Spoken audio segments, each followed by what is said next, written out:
My parents said they couldn't help me with my hospital bills, then renovated my sister's entire house.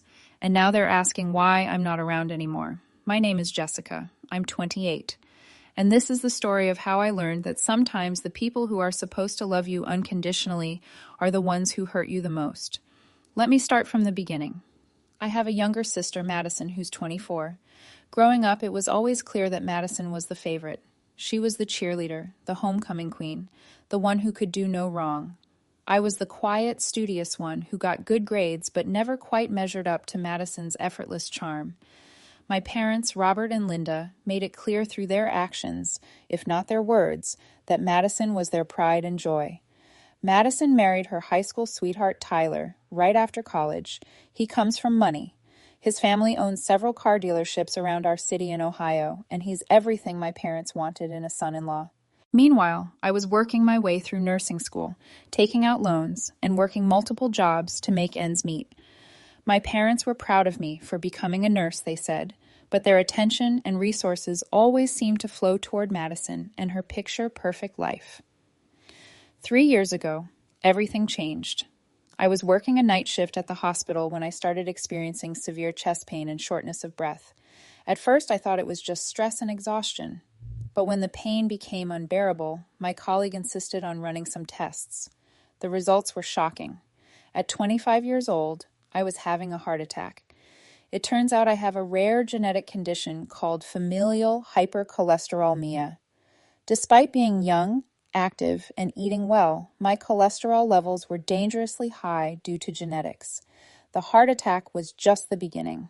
I needed emergency surgery followed by months of cardiac rehabilitation, medications that cost hundreds of dollars each month, and regular specialist appointments. The bills started piling up immediately. Even with insurance, the out-of-pocket costs were staggering. The initial hospital stay alone cost me $15,000 after insurance. The ongoing medications, specialist visits, and follow-up procedures added up to another $800 to $2,200 per month. As a newly graduated nurse with student loans, I was drowning financially. I swallowed my pride and called my parents. I explained the situation, showed them the medical bills, and asked if they could help me with even a portion of the costs. I wasn't asking for a handout. I offered to pay them back with interest to set up a payment plan. Anything. I was desperate. My father sighed heavily and said, "Jessica, we'd love to help, but money is tight right now. We're on a fixed income with Dad's retirement, and we just don't have that kind of money lying around." My mother nodded along, adding, "Maybe you can work out a payment plan with a hospital or look into financial aid programs." I was devastated, but tried to understand. They were retired, living on a pension and Social Security. I applied for every hardship program I could find, took on extra shifts despite my doctor's warnings about stress, and even started a small GoFundMe that raised about $2,000 from friends and coworkers. For 6 months, I struggled. I was taking generic versions of my medications when possible, skipping some specialist appointments, and living on ramen noodles to make ends meet. The stress was affecting my recovery, and my cardiologist warned me that I was putting my health at risk. Then I saw the Facebook posts. Madison had been posting photos of contractors at her house. New kitchen cabinets, granite countertops, hardwood floors throughout the entire house, a completely renovated master bathroom with a soaking tub and walk-in shower, and professional landscaping. The posts were filled with excitement about their home makeover. At first, I assumed Tyler's family money was paying for it, but then Madison posted a photo with my parents, all of them wearing matching t-shirts that said, "Renovation Crew," with a caption that made my blood run cold. "So grateful for Mom and Dad for making our dream home a reality. We couldn't have done this without your incredible generosity." And best parents ever, #dream home complete. I called Madison immediately. "Hey, congratulations on the renovations. Tyler's parents must be so generous to pay for all that." Madison laughed. "Oh no, Tyler's parents didn't pay for any of it. Mom and Dad gave us the money." Can you believe how amazing they are? They said they wanted to help us build equity in our home and set us up for success. The whole thing cost about $45,000, but they said it was an investment in our future. $45,000. I hung up and sat in my car in the hospital parking lot, shaking. They had told me they didn't have money to help with my life-saving medical bills, but they had $45,000 to give Madison for home renovations she didn't even need. I called my parents that night. Mom, I saw Madison's posts about the renovations. She said, "You and Dad paid for them." There was a long pause. Well, yes, we decided to help Madison and Tyler with some home improvements. $45,000 worth. Another pause. Jessica, that's different. This is an investment. It increases the value of their home. Your medical bills are just expenses. Mom, those expenses are keeping me alive. Don't be dramatic, Jessica. You're fine now. You're working. You're healthy. Madison and Tyler are trying to start a family, and we wanted to help them create a stable home environment. I was stunned by the coldness in her voice. So, my health crisis doesn't matter, but Madison's kitchen upgrade does. Jessica, you're being unreasonable. We did what we could for you. We visited you in the hospital. We brought you flowers. We've been supportive. Flowers. They brought me flowers while I was drowning in debt from the medical bills that saved my life, but they gave Madison enough money to renovate her entire house. I hung up and cried for hours, but then something clicked. I was done begging for scraps of their affection and support. I was done being the daughter who was expected to be grateful for the bare minimum while Madison got everything handed to her. I decided to take control of my life. First, I applied for a position at a hospital across the country in Seattle. The pay was significantly better, and they offered excellent health insurance. I got the job and gave my current hospital 2 weeks' notice. Second, I stopped reaching out to my family. No more phone calls, no more texts, no more social media interactions. I didn't block them or make any dramatic announcements. I simply stopped. Third, I focused on building my own life. I made friends with my new coworkers, joined a hiking group, started dating again. For the first time in years, I felt like I could breathe. The silence from my family lasted about 6 months. Then the phone calls started. My mother called first. Jessica, we haven't heard from you in so long. How are you doing? I'm fine, Mom, just busy with work and my life here in Seattle. Seattle? What do you mean? You moved to Seattle? I realized they hadn't even noticed I'd moved across the country. Yes, I moved here about 4 months ago for a new job. Why didn't you tell us? We had no idea. I figured if it was important to you, you would have noticed I wasn't around. The conversation was awkward and brief. A few weeks later, my father called with a similar conversation. Then Madison called, confused about why I hadn't been liking her Instagram posts or responding to her texts. I kept my responses polite but distant. I was building a new life, and I was happier than I'd been in years. My health had stabilized. I was financially secure, and I was surrounded by people who actually cared about my well-being. Then came Christmas. My mother called in early December. Jessica, you're coming home for Christmas, right? We always spend Christmas together as a family. I'm working Christmas Eve and the day after Christmas, so I won't be able to make it. Can't you request the time off? Christmas is important to our family. I'm sorry, but I can't. I hope you all have a wonderful time. Jessica, this is ridiculous. You're acting like a child. We don't understand why you're being so distant. And there it was. I was being distant. I was acting like a child. No acknowledgement of how they treated me. No recognition of the double standard. Just blame for my reaction to their behavior. Christmas came and went. I worked both days I'd mentioned and actually volunteered for extra shifts. I spent New Year's Eve with friends from work, and for the first time in years, I felt genuinely happy during the holidays. In January, things escalated. Madison called crying, Jessica, I don't understand what's wrong with you. Mom and Dad are so hurt that you didn't come home for Christmas. They're worried something's wrong with you mentally. They think you might be having some kind of breakdown because of your heart problems. I'm not having a breakdown, Madison. I'm just living my life. But why are you shutting us out? We're family. I took a deep breath. Madison, do you remember when I had my heart attack? Of course. That was so scary. Do you remember how I asked Mom and Dad for help with my medical bills? Vaguely. I think you mentioned something about that. They told me they couldn't help because money was tight. Then a few months later, they gave you $45,000 to renovate your house. Silence. Madison. I almost died. I'm dealing with a chronic condition that requires expensive medication and regular monitoring for the rest of my life, but somehow there was no money to help me with that. While there was plenty of money to upgrade your kitchen, Jessica, that's different. The house renovation was an investment in what? Your comfort? Your Instagram posts? Madison, I needed help to literally stay alive and manage my medical condition. You wanted granite countertops. You're being unfair. Mom and Dad love both of us equally. If you really believe that, then you're either lying to yourself or you're more selfish than I thought. Madison hung up on me. A week later, my father called. His tone was angry from the start. Jessica, your mother is crying every day because of how you're treating this family. Madison told us about your phone call, and I can't believe how ungrateful and manipulative you're being. Manipulative? Yes. You're trying to make us feel guilty for helping Madison and Tyler with their house. That was our decision, and we don't owe you an explanation. You're right, Dad. You don't owe me an explanation, just like I don't owe you a relationship. What's that supposed to mean? It means I'm tired of being the afterthought in this family.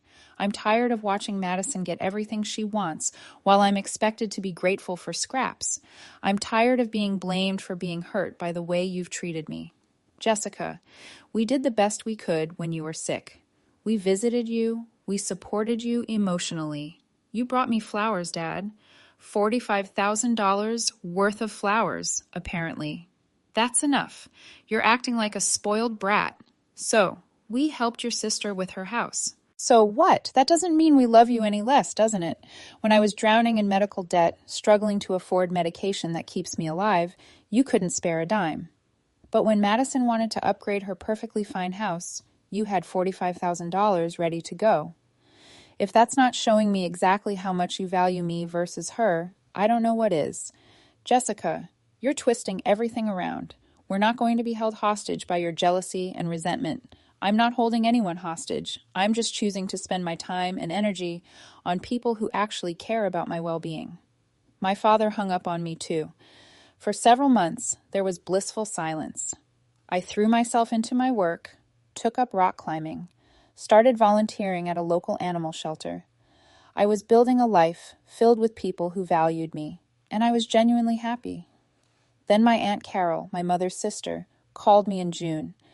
Jessica, honey, I hope you don't mind me calling. Your mom gave me your number. Hi, Aunt Carol, what's going on?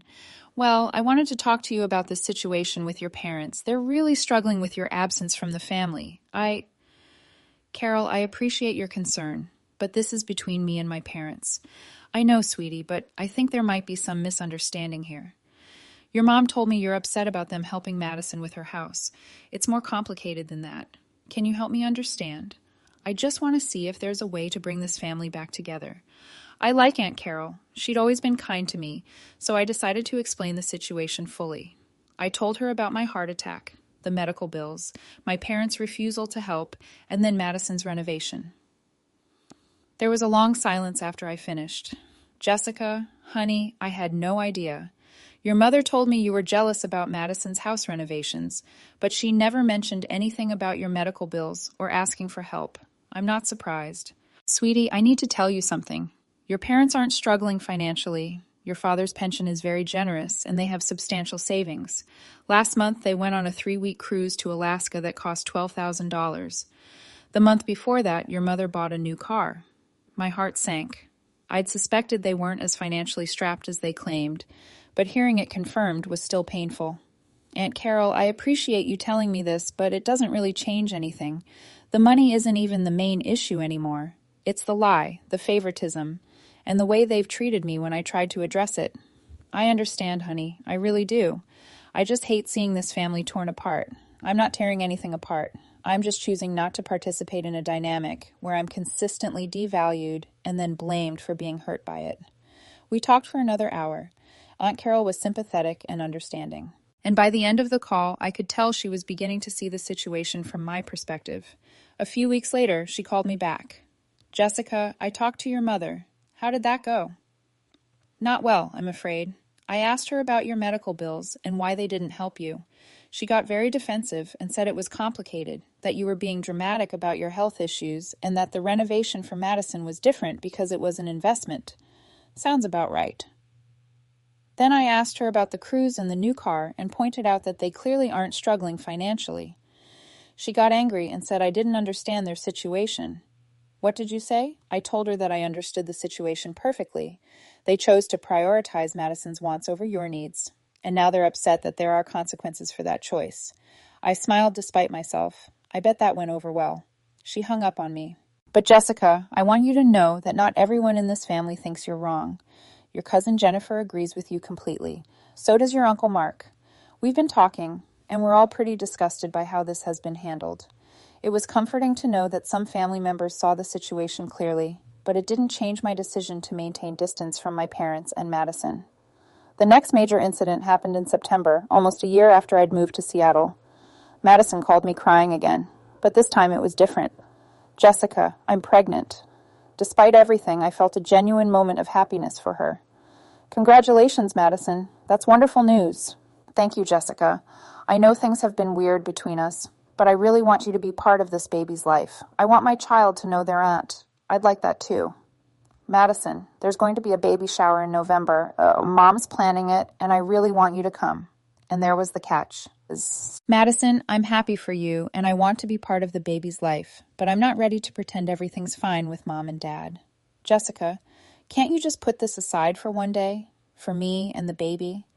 Madison, it's not that simple. This isn't just some petty argument. This is about years of being treated like a second-class member of this family. But I never treated you that way, didn't you, Madison? You knew how much I was struggling with my medical bills. You saw me working double shifts, stressed about money, worried about my health. But when Mom and Dad handed you $45,000 for house renovations you didn't need, did you ever think about how that might affect me? Silence. Did you ever suggest that maybe they should help me instead? Did you ever say, hey, maybe Jessica needs this money more than I need new countertops? More silence. Madison, you benefited from their favoritism your entire life, and you never once questioned it or stood up for me. So, no, you didn't actively mistreat me, but you certainly didn't support me either. I didn't think about it that way. I know you didn't. That's the problem. It never occurred to you to think about it because you were always the priority. Madison was crying harder now. Jessica, I'm sorry. I really am. I didn't realize. I knew Mom and Dad always paid more attention to me, but I thought that was just because I was more outgoing or something. Madison, they gave you $45,000 while I was rationing my heart medication. It wasn't about being outgoing. You're right. God, Jessica, you're absolutely right. I'm so sorry. For the first time in months, I felt like maybe there was hope for my relationship with Madison. I appreciate that, Madison. I really do. So, will you come to the baby shower? I sighed. Madison, I want to support you, but I'm not ready to be in the same room as Mom and Dad and pretend everything's fine. That wouldn't be fair to any of us. What if? What if I talk to them? What if I try to make them understand? You can try, but Madison, they've made it very clear how they feel about this situation. Dad called me a spoiled brat and accused me of being manipulative. Mom said my medical bills were just expenses, while your renovation was an investment. They are not going to suddenly see my perspective. But what if they did? What if they apologized? Madison, I love you, and I want to be part of your child's life. But I need to see real change, not just words. An apology means nothing if the behavior doesn't change. We talked for another hour, and by the end, I agreed to consider coming to the baby shower if my parents genuinely apologized and acknowledged how their actions had affected me. Madison must have had quite a conversation with them because 2 days later, my phone rang. It was my mother. Jessica, Madison told us you might come to the baby shower if we apologize. That's not exactly what I said, Mom. Well, fine. I'm sorry you were hurt by our decision to help Madison with her house. Mom, that's not an apology. That's you being sorry I had feelings about your actions. What do you want me to say, Jessica? I want you to acknowledge that you had the money to help me when I was struggling with medical bills, but you chose not to. I want you to acknowledge that you lied to me about your financial situation. I want you to acknowledge that you consistently prioritized Madison over me my entire life. Jessica, we never prioritized Madison over you. We love you both equally. Mom, actions speak louder than words. Your actions have consistently shown that Madison's happiness is more important to you than my well-being. That's not true. Mom, I almost died. I spent months struggling to afford medication that keeps me alive. You told me you couldn't help because money was tight. Then you turned around and gave Madison $45,000 for cosmetic home improvements. How is that loving us equally? The house renovation was an investment in Madison and Tyler's future. And my health isn't an investment in my future? There was a long pause. Jessica, I don't know what you want from us. I want you to tell the truth. I want you to admit that you have always favored Madison and that your decision to help her, but not me, was part of that pattern. I want you to acknowledge that you hurt me deeply and that you're sorry for that hurt. Not just sorry that I'm upset about it. I can't do that because it's not true. Then I guess we don't have anything else to talk about. Jessica, you're tearing this family apart. No, Mom, I'm just refusing to pretend that the way you've treated me is acceptable. There's a difference. I hung up. Madison called me an hour later. Jessica, Mom called me crying. She said you were mean to her. Madison, I was honest with her. If honesty feels mean to her, that should tell you something. She said she tried to apologize, but you wouldn't accept it. She said she was sorry I was hurt. That's not the same as acknowledging that her actions were wrong. Madison, maybe she's never going to give you the apology you want. Does that mean you're going to miss out on being part of my child's life? It was a fair question, and one I'd been wrestling with. Madison, I want to be part of your child's life, but I also need to protect my own mental health. Being around Mom and Dad right now is painful for me. They're not just refusing to acknowledge what they did. They're actively trying to make me the villain for being hurt by it. What if you just came to the shower for an hour, just to show support for me, Madison? What kind of support would that be? Me sitting there miserable and uncomfortable while everyone pretends everything is fine. How does that help you? I miss you, Jessica. I miss having my sister around. I miss you too, Madison. But your sister comes with feelings and experiences that apparently no one in this family wants to acknowledge. We agreed that Madison would visit me in Seattle after the baby was born. It wasn't ideal, but it was a compromise that allowed me to support her without putting myself in a harmful situation. The baby shower happened without me. I sent a gift and a card congratulating Madison. According to Aunt Carol, who attended, my absence was the elephant in the room. Several family members asked where I was, and when my mother explained that I was going through a difficult phase, Aunt Carol corrected her and explained the real situation to anyone who would listen. In December, Madison gave birth to a beautiful baby girl named Emma. I flew to Ohio to meet my niece, staying in a hotel and limiting my visit to times when my parents wouldn't be around. It was awkward, but it allowed me to bond with Emma and support Madison during her recovery. During that visit, Madison and I had our most honest conversation yet. Jessica, I've been thinking about everything you said, and I need you to know that I get it now. What do you mean? I see the favoritism. I see how differently they treat us. I see how they've always made excuses for me while holding you to impossible standards. I see how they've consistently prioritized my happiness over your well-being. I was shocked. This was the first time Madison had ever acknowledged the dynamic I'd been living with my entire life. Madison, I appreciate you saying that. It means more than you know. I'm sorry, Jessica. I'm sorry for not seeing it sooner, and I'm sorry for benefiting from it without ever questioning it. I'm sorry for not standing up for you. Madison, you were just living your life. I don't blame you for how our parents chose to treat us, but I should have seen it. I should have done something. Maybe, but you were also just a kid for most of it. The important thing is that you see it now. Madison was quiet for a moment, holding Emma. Jessica, I want to do better. I want Emma to grow up in a family where everyone is treated equally. What does that mean? It means if Mom and Dad continue to play favorites, I'm going to call them out on it. It means I'm going to make sure Emma knows her Aunt Jessica and understands the kind of strong, independent woman she is. It means I'm not going to accept their help if they're not also willing to help you when you need it. I started crying. For the first time in years, I felt like maybe I had an ally in my family. Madison, you don't have to do that. I don't want to come between you and our parents. Jessica, you're not coming between us. They did that all by themselves with their choices. I'm just choosing to see the situation clearly now. We spent the rest of my visit bonding over Emma and talking honestly about our childhood and family dynamics. For the first time, Madison acknowledged things I'd been experiencing for decades. How our parents made excuses for her behavior while punishing me for the same things. How they bragged about her achievements while downplaying mine. how they consistently expected me to be understanding and mature while allowing her to be selfish and demanding.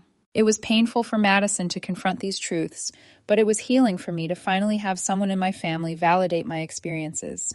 After I returned to Seattle, Madison started calling me regularly. She shared photos and videos of Emma, asked for my advice on baby care. I am a nurse, after all, and kept me updated on family drama. The drama, it turned out, was significant. According to Madison, my parents were struggling with my absence more than they'd expected. They'd apparently thought I would eventually get over it and come crawling back, apologizing for my behavior. When that didn't happen, and when other family members started questioning their actions, they became defensive and angry. The breaking point came at Christmas. Madison decided to spend Christmas morning at her house with Tyler and Emma rather than going to our parents' house as they'd expected. When my mother called to ask when they were coming over, Madison explained that they were starting their own Christmas traditions as a new family. "But we always spend Christmas together," my mother protested. "Mom, that's not true. Last year Jessica didn't come because you two refused to acknowledge how you've hurt her. This year I'm choosing to stay home with my family." "Madison, you can't be serious. You're going to abandon us too." "I'm not abandoning anyone. I'm just not going to pretend that everything is fine when it's not. Jessica is my sister, and the way you've treated her is wrong." According to Madison, this led to a massive fight. My parents accused her of being manipulated by me, of choosing sides, of being ungrateful after everything they'd done for her. Madison held her ground and calmly explained that she'd come to her own conclusions about the situation. The final straw came when my father said, "Well, maybe if Jessica hadn't been so dramatic about her little health scare, none of this would have happened." Madison lost it. "Dad, Jessica had a heart attack at 25 years old. She almost died. Her little health scare is a chronic condition that she'll deal with for the rest of her life. And when she needed help managing the costs, you told her you didn't have money, then turned around and gave me $45,000 for house renovations I didn't even ask for. That was different." "How? How was upgrading my kitchen more important than helping Jessica afford her heart medication?" "Madison, you're twisting everything around just like Jessica did." "No, Dad. I'm seeing the situation clearly for the first time. And what I see is that you spent our entire lives prioritizing my wants over Jessica's needs. And now you're angry that there are consequences for that." My parents hung up on Madison too. That was 6 months ago. Since then, Madison and I have grown closer than we've ever been. She brings Emma to visit me in Seattle, and I go to Ohio to see them. We text daily, and she's become not just my sister, but my friend. My parents, meanwhile, have doubled down on their victim narrative.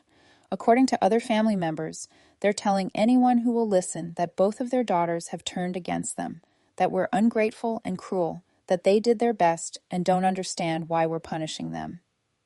But the family members who know the truth aren't buying it. Aunt Carol told me that at a recent family gathering, when my mother started complaining about her ungrateful daughters, my cousin Jennifer said, "Linda, maybe if you treated them equally, you wouldn't be in this situation." Last month, my father had a minor health scare. Nothing serious, thankfully, and my mother called both Madison and me, expecting us to drop everything and rush to his side. Madison went to the hospital and kept me updated, but she also made it clear to our parents that their actions have consequences. "Dad, I'm here because I love you, and I want to make sure you're okay. But Jessica isn't coming, and that's your fault, not hers. You've had 3 years to make this right, and you've chosen not to." According to Madison, this led to another fight about how we're both being unreasonable and holding grudges. But here's the thing. I'm not holding a grudge. A grudge would imply that I'm actively angry and resentful, that I'm stewing in negative emotions about the situation. That's not where I am. I'm disappointed. I'm hurt. But mostly, I'm at peace with my decision. I've built a life in Seattle that I love. I have friends who value me, a job that fulfills me, and a sense of self-worth that doesn't depend on my family's approval. I've learned that I don't have to accept treatment that hurts me, even from people who claim to love me. I've also learned that sometimes the most loving thing you can do for yourself is to step away from relationships that consistently diminish you. My parents email me occasionally, usually around holidays or family events, with messages that follow the same pattern. They miss me. They don't understand why I'm doing this to the family, and they hope I'll come to my senses soon. There's never any acknowledgement of their role in the situation, never any genuine apology, never any indication that they've reflected on their actions. Madison has tried a few times to mediate, suggesting family therapy or facilitated conversations. My parents have refused every suggestion, insisting that they've done nothing wrong and that Madison and I are the ones who need to change. A few weeks ago, Emma took her first steps. Madison called me immediately, and we celebrated together over FaceTime. Later, she told me that when she shared the news with our parents, their first question was whether I had been there to see it. No, she wasn't here, Madison told them. But she was the first person I called, and she was so excited and happy for Emma. Well, it's sad that Jessica is missing out on these important moments because she's being stubborn, my mother replied. Mom, Jessica isn't missing out. She's actively involved in Emma's life. She's the one missing out because of your choices. I think about this conversation a lot because it perfectly illustrates the fundamental disconnect. In my parents' minds, I'm the one creating the distance. I'm the one being stubborn. I'm the one causing problems. They can't or won't see that my absence is a natural consequence of their actions. And maybe that's okay. Maybe some people are incapable of the kind of self-reflection and accountability that would be required to repair this relationship. Maybe some people will always see themselves as victims, no matter how much evidence suggests otherwise. What I know for certain is that I'm not responsible for managing their emotions or protecting them from the consequences of their choices. I'm not required to set myself on fire to keep them warm. And I'm not obligated to accept a relationship where I'm consistently devalued and then blamed for being hurt by that devaluation. I'm not writing this for sympathy or validation, though both are nice when they come. I'm writing this because I think there are a lot of people out there who are struggling with similar dynamics in their families, people who are being told they're overreacting or being too sensitive or holding grudges when they're really just trying to protect their own well-being. To those people, I want to say, you're not crazy. You're not being too sensitive. You don't have to accept treatment that hurts you, even from family members. And choosing to step away from relationships that consistently diminish you isn't selfish or cruel. It's necessary. I also want to say that it's possible to create a good life without the approval or participation of people who can't or won't treat you well. It's possible to find peace and happiness even when important relationships in your life are broken. It's possible to build a chosen family of people who value you and support you in ways your biological family never did. My relationship with my parents may never be repaired, and I've made peace with that. But my relationship with Madison has become stronger and healthier than it ever was before, and my relationship with myself has been transformed. I'm no longer the woman who begged for scraps of affection and acceptance from people who consistently withheld them. I'm no longer the daughter who twisted herself into knots trying to earn love that should have been freely given. I'm no longer the sister who accepted being treated as less than because it was easier than confronting the truth. I'm a woman who knows her worth, who has boundaries, who chooses relationships that add value to her life rather than detract from it. I'm a sister who is loved and valued by the family member who matters most to me. I'm an aunt who adores her niece and who will make sure that little girl grows up knowing that she deserves to be treated with respect and equality. And if my parents want to be part of that story, they know what they need to do. They need to acknowledge the truth of how they've treated me. They need to take responsibility for their choices and their impact. They need to show genuine remorse and commitment to doing better, not just expect me to forget and move on because it's easier for them. But I'm not holding my breath waiting for that to happen. I've learned that you can't force people to see what they don't want to see. And you can't make people care about your feelings if they're determined not to. What I can do is continue building the life I've created for myself. What I can do is be the Aunt Emma deserves, the sister Madison needs, and the woman I'm proud to be. What I can do is share my story in case it helps someone else who's struggling with similar family dynamics. The truth is, my parents did teach me something valuable, just not what they intended. They taught me that family isn't automatically sacred just because you share DNA. They taught me that love without respect, support, and equal treatment isn't really love at all. They taught me that sometimes the people who claim to love you the most are the ones who hurt you the deepest, and that it's okay to protect yourself from that hurt, even if it disappoints them. They taught me that I deserve better, even if they can't provide it. Last week, Emma said mama as her first word. But when I visited 2 weeks ago, she kept reaching for me and trying to say what sounded like Sisa.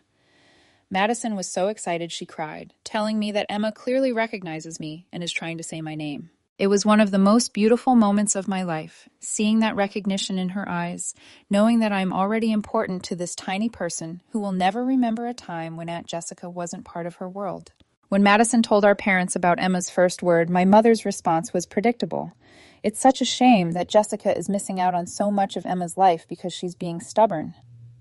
Madison's response was perfect. Mom, Jessica isn't missing anything. She talks to Emma on video calls almost every day. She was here last week playing with her, and she'll be here next month for Emma's first birthday. The only people missing out are you and Dad, because your stubbornness is keeping you from having a relationship with both of your daughters. And that, I think, is the real tragedy here. My parents are so invested in being right, so committed to their narrative that they're the victims in this situation, that they're willing to lose both of their daughters rather than admit they made mistakes.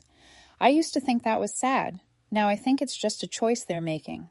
And like all choices, it comes with consequences. Meanwhile, I'm planning Emma's first birthday party with Madison. I'm helping her pick out decorations and planning games for the other kids who will be there. I'm excited to watch Emma smash her first birthday cake and to capture every moment on camera. My parents won't be there, not because I'm keeping them away, but because they've chosen to remain in a dynamic where they can't acknowledge their mistakes or treat their daughters equally. That's their choice, and I've made peace with it. 3 years ago, I was drowning in medical debt, working myself to exhaustion, and begging my parents for help that never came.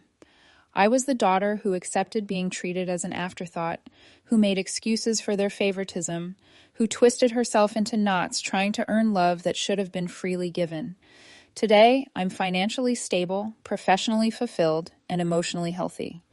I'm surrounded by people who value me for who I am, not for how convenient I am to love. I have a relationship with my sister that's deeper and more honest than it's ever been. I have a niece who lights up when she sees me, and who will grow up knowing that she has an aunt who loves her unconditionally. I have a life that I built for myself, with boundaries that protect my well-being and relationships that nourish my soul.